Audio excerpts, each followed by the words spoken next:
Hello hello hello, आज हमारा chest day, क्योंकि आज है ट्यूसडे।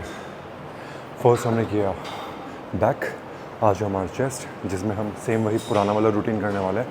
लेकिन हाँ, एक दो सेट इधर उधर हो सकते हैं हमारे, जैसे कभी कभी हम डिक्लाइन पे दो लेते हैं, कभी इंक्लाइन पे दो लेते हैं, तो कभी बैक डेक का दो लेते हैं। तो आज वही मिसलिनियस चीज़ें होंगी दोबारा से। ऑलरेडी हमने एक सेट ले लिया है अपना, जिसमें कि हमने 20 to 25 का उठाया है।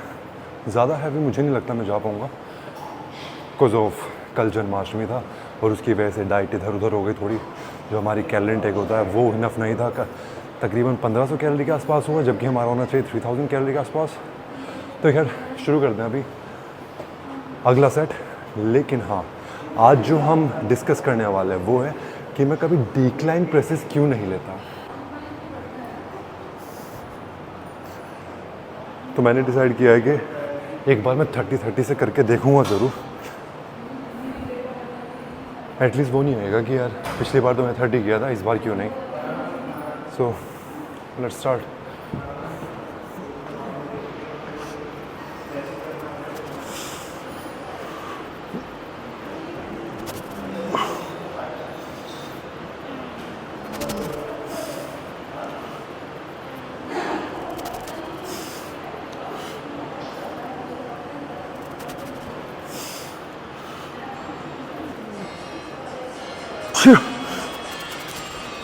Hold, hold, hold, hold.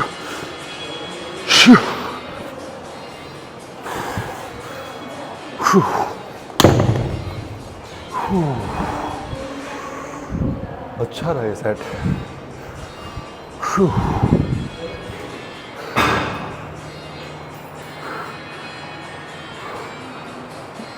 यार ये बड़ी ख़तरनाक देखने वाली बात थी। मतलब मुझे फील हो रहा था कि मैं 25 भी बड़ी मुश्किल से उठा पा रहा हूँ, और कहीं ना कहीं मैंने 5 या 6 रेप्स आई गेस 30 से निकाल दिए सेट में। कोशिश करेंगे फिर से वही 5 से 6 निकालने की, चूँकि हमारा ये लास्ट सेट होगा।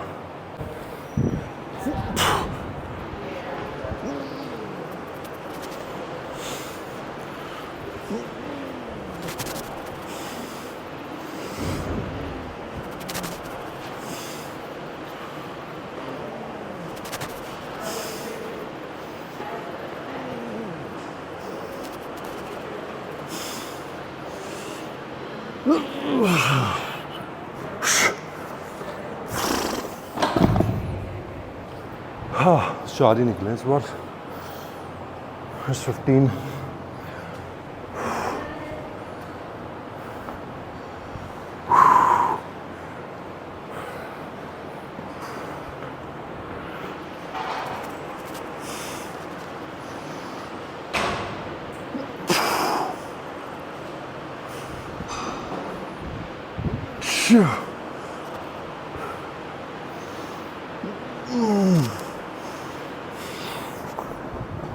हाँ,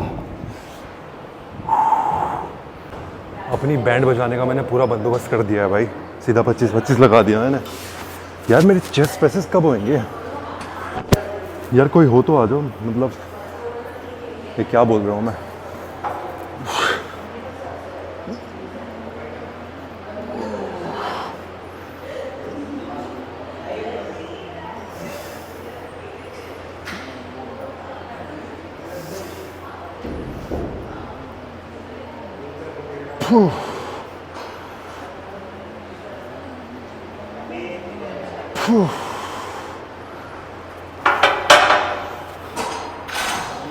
Flat chest is dabba for me.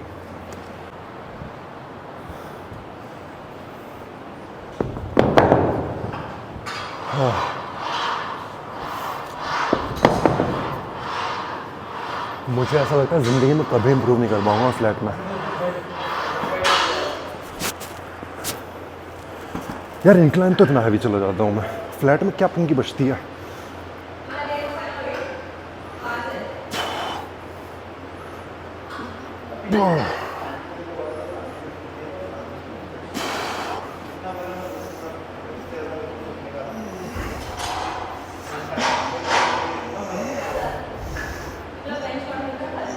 तेरी भैंस की हल्के फुल्के कर करके जो हमने बना ली वो ही अच्छी चीज़ है यार।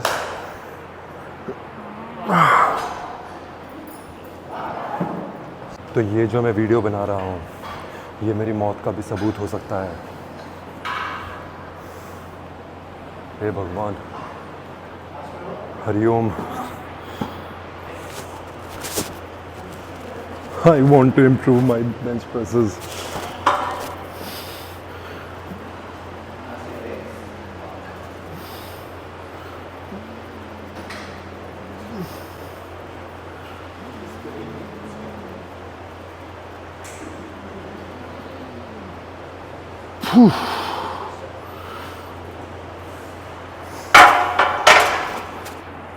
सी, अभी यहाँ पर कोई सपोर्ट देने के लिए होता मैं 2-3 और खींच सकता था।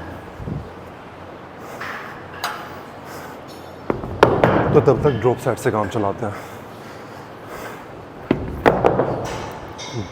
जब तक भगवान कोई पार्टनर नहीं भेजता। हे भगवान।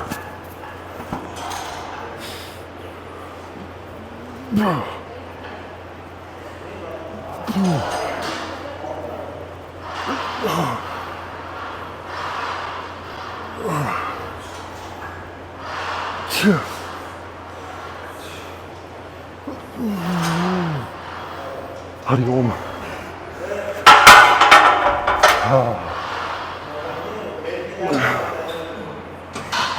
खल्लास ब्रो। वैसे बेंच प्रेस के बारे में एक चीज़ तो मैं बोलना चाहूँगा, नाइट रूटीन का और ये जो सुबह का वर्कआउट है हमारा, फ़र्क तो है। 1 से 2 रैप का फ़र्क आ जाता है। जहाँ मैं 25 के साथ शाम को एटलीस्ट 6 से 7 खींच देता था, वहीं ये चीज़ अब कम हो गई, 4 या 5 पे अटक गई है, जिसकी वजह से मुझे ड्रॉप सेट से काम लेना पड़ता है। हाँ, लेकिन वो अलग बात है कि फिर मेरे रैप्स आगे खींच जाते हैं। 16-17 तक मैं टोटल में आगे पहुँच जाता हूँ। तो अपने फ़ायदे भी है और इसके नुकसान भी है। कहीं ना कहीं वो स्ट्रेंथ ट्रेनिंग भी हो रही है, जो फाइबर ट्रेनिंग होती है वो भी हमारी हो रही है हैवी के बाद ड्रॉप सेट पे जाने की वजह से। हे भगवान, बचा लेना, ये मेरा आखिरी सेट है, प्लीज़ बचा लेना, निकलवा देना 3 या 4 रैप एटलीस्ट।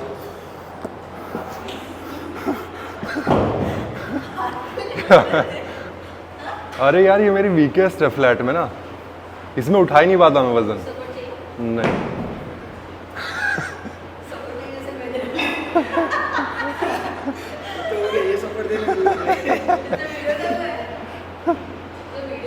तो क्या हुआ? नहीं, तुम्हें तो शर्म आती है और किसी को थोड़ा ना आती है।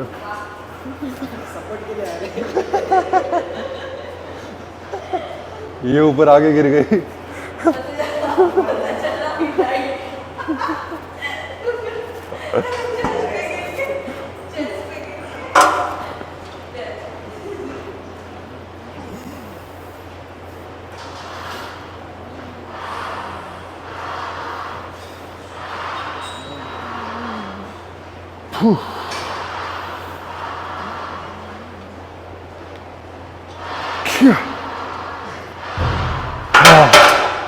Thank you God. अब मैं संभाल लूंगा ड्रॉप सेट में तो।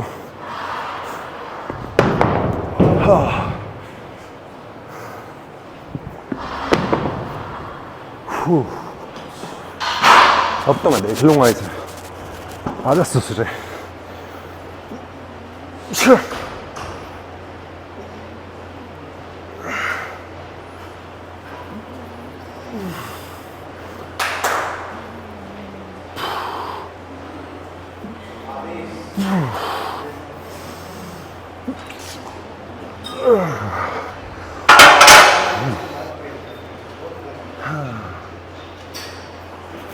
I'm a dead man। तो फ्लैट चेस्ट प्रेस में अपनी जान बचाने के बाद, उसको ख़त्म करने के बाद फाइनली अब रियल चीज़ की बारी आ रही है, जो हमारा टॉपिक भी था कि मैं चेस्ट क्या कहते हैं उसको, कि मैं डिक्लाइन प्रेसेस क्यों नहीं करता। अब देखना, जिस एक्सरसाइज का मैं पहला सेट लगाने वाला हूँ इसकी वजह से नहीं करता, और उसको मैं एक्सप्लेन भी करूँगा। क्योंकि यूजुअली जो बिगिनर्स होते हैं और इवन इंटरमीडिएट जो लोग होते हैं वो आपकी फ्लैट चेस्ट करेंगे, आपके इंक्लाइन करेंगे, फिर उसके बाद डिक्लाइन पे चले जाएंगे। तो वो सारी चीज़ों को तोड़ते वोड़ते हुए हम सिर्फ 3 चीज़ें करते हैं। एक इंक्लाइन, फिर आता है हमारा फ्लैट चेस्ट प्रेस, और अब आएगी हमारी डिक्लाइन फ्लाइज। और वो सिर्फ डिक्लाइन फ्लाइज नहीं होंगी, उसमें 2 चीज़ें रहेंगी, 2 मोशन। एक हमारी प्रेसेस इन्वॉल्व रहेंगी उसी में, यस, फ्लाइज के दौरान ही, और जो हमारा जो बेसिक फ्लाई होता है वो। तो ये मेरा पूरा ना सेटअप हो चुका है अभी डिक्लाइन प्रेसेस के लिए, मतलब जो कि आप फ्लाइज बोलते हैं उस चीज़ को। लेकिन हमारे लिए शुरू में रहेंगी प्रेसेस, फिर उसके बाद रहेंगी फ्लाइज।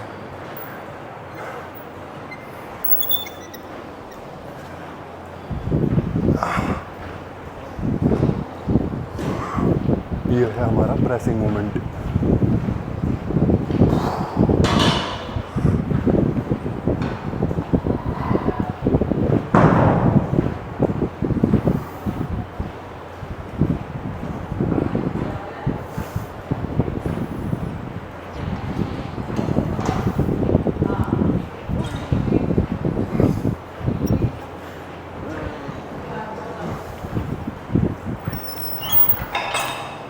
नाउ फ्लाइज, हल्का सा कम करके वजन।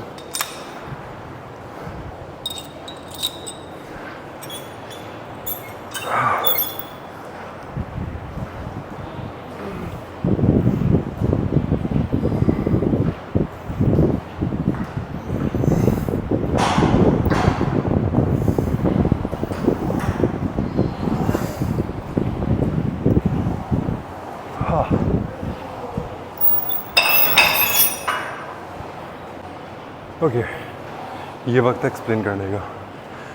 तो जब मेरी मूवमेंट हैंड्स की ऐसे जा रही थी, तो मैं इसको फ्लाइज प्रेसेस के तौर पे लेता हूँ, क्योंकि कहीं ना कहीं जब हम डंबल प्रेस लगाते हैं या फिर बारबल रोड प्रेसेस लगाते हैं, तब भी हमारी मूवमेंट ऑलमोस्ट ये रहती है। और जब मैं फ्लाई कर रहा था तब भी यही थी। लेकिन जब मैं वापस फ्लाई पे आया, जिसको हम डिक्लाइन फ्लाइज भी कहते हैं, तब मेरी मूवमेंट जो फिनिशर थी वो यहाँ पे थी। तो ये हल्का सा फ़र्क था यहाँ से यहाँ पे जाने का। तो अभी मैंने उतना वेट उठा लिया जितना कि मैं इसको खींच सकता हूँ और मेरा बैलेंस बना रहा है। अगर पीछे पे लेग अटकाने का कुछ होता तो और भी ज़्यादा मज़ा आ जाता। I could have go more heavier.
तो ये था हमारा फुल एक्सप्लेनेशन। जैसे कि तुमने इस वाले सेट में भी देखा कि मैंने प्रेसेस मूवमेंट की, जो बिल्कुल क्लोज़र रहता है मेरे आर्म्स, फिर उसके बाद उसका हल्का सा खोल दिया, जिससे कि हमारा निचला हिस्सा भी हिट हो गया और हमारे साइड भी हिट हो गया।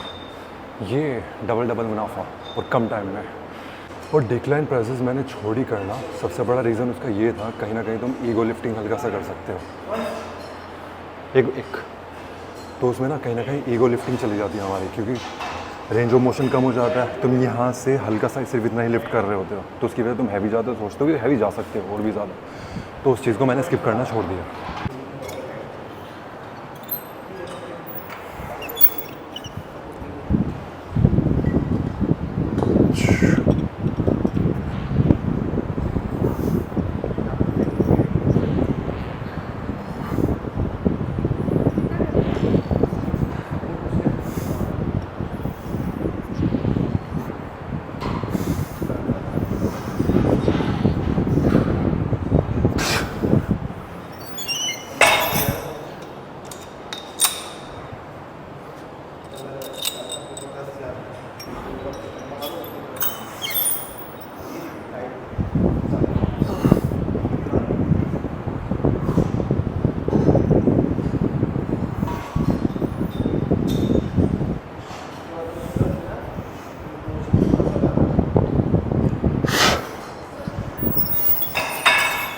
हाँ फिनिश। अब देखो हमारे जो नन्हे मुन्ने हैं ये एक एक्सरसाइज कर रहे हैं, क्योंकि कहीं ना कहीं मैंने बहुत ज़्यादा टाइम ले लिया था इस पर वो प्रेसेस करने में, वो जो फ्लाइज जो मैं कर रहा था उस मोमेंट्स में, तो इन लोगों को भी करना था। तो इस चीज़ में हमें अपने वर्कआउट को ढालना है कि जहाँ हम अब इंक्लाइन फ्लाइज करने वाले थे उसको स्किप करते हुए हम उसकी जगह पे क्या कर सकते हैं, क्योंकि मैक्सिमम टाइम जिम तो खाली रहता नहीं, हमेशा बिजी रहती है कुछ ना कुछ, और आप कब तक आधे घंटे तक एक मशीन लेकर खड़े रहोगे। तो अब उसकी जगह पे सबसे अच्छा रिप्लेसमेंट मैं दिखाता हूँ, हमारी पैक डेक। लेकिन इसमें भी एक हल्का सा मूवमेंट हम चेंज करेंगे और उसके बाद आएगा मज़ा। तो देखो जहाँ पैक डेक की हम बात करें, हम यूजुअली यहाँ पे चेस्ट अप करते हैं और ये फ्लाइज जाता है, लेकिन हम ये मूवमेंट नहीं करने वाले, हम थोड़ा सा चेस्ट को थोड़ा डाउन करने वाले, जिससे कि हम जो अपर चेस्ट है उसको ज़्यादा हिट कर पाएँ। वैसे तो वो ओवरऑल इम्पैक्ट देती ही है ये। अगर तुम्हारे पास डिक्लाइन फ्लाइज करने का मौका नहीं है, डिक्लाइन प्रेसेस करने का मौका नहीं है, इंक्लाइन प्रेसेस फ्लाइज करने का मौका नहीं है, तो ये सबसे अच्छा रिप्लेसमेंट है जो आपकी ओवरऑल चेस्ट को इम्प्रूव करता है। मेरा ही वन ऑफ द फेवरेट है, भले ही मैं इसका एक भी सेट करूं, लेकिन हमेशा करता हूँ चेस्ट में।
एक सेट हमारा पैक डेक का हो गया। जो मैंने समझाया आई गेस वो आपको समझ में आया हो। और सबसे ज़रूरी चीज़ ये सारी सीख इन फ्यूचर कभी मेरा जिम छूट जाता है और मेरी रिकवरी का फेज़ आता है, मुझे भी काम आएंगी। क्योंकि कहीं ना कहीं तुम खुद ही अपनी मसल्स को ना एक्सप्लोर करते रहते हो कि वो किस तरह से वर्क करने वाला है। बिगिनर्स के लिए थोड़ा टफ होता है क्योंकि उनका जो माइंड मसल कनेक्शन होता है वो नहीं हो पाता पूरा। लेकिन जब आप एक इंटरमीडिएट एडवांस एथलीट हो जाते हो तो कहीं ना कहीं वो ईजी हो जाता है माइंड मसल कनेक्शन वाला। क्योंकि इस पर मुझे पता है कि मैं इस पर भी तीनों की तीनों मसल्स को हिट कर सकता हूँ कि वो माइंड मसल कनेक्शन अच्छा बन जाता है हमारा।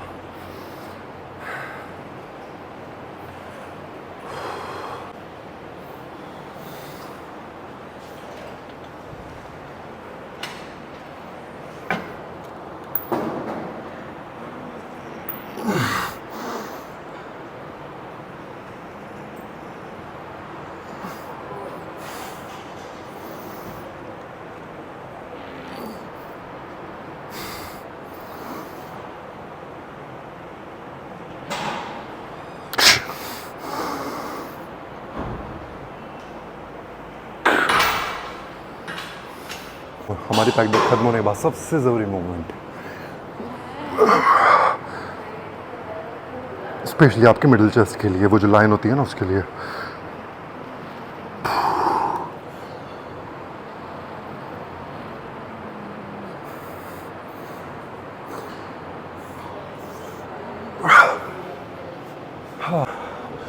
और फिनिशर के तौर पे पुशअप्स, जो कि मैं कभी कभी नहीं करता हूँ। हे भगवान, बस स्लो।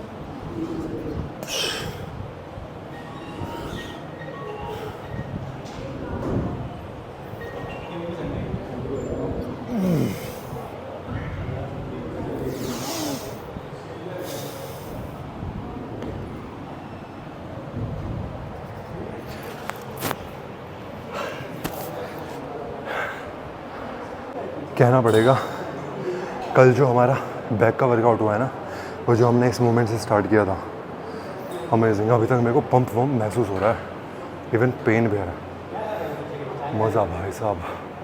चलो हल्की सी फ्लैक्सिंग कर लेते हैं, ठीक है? फ्लैक्सिंग के बाद मिलते हैं।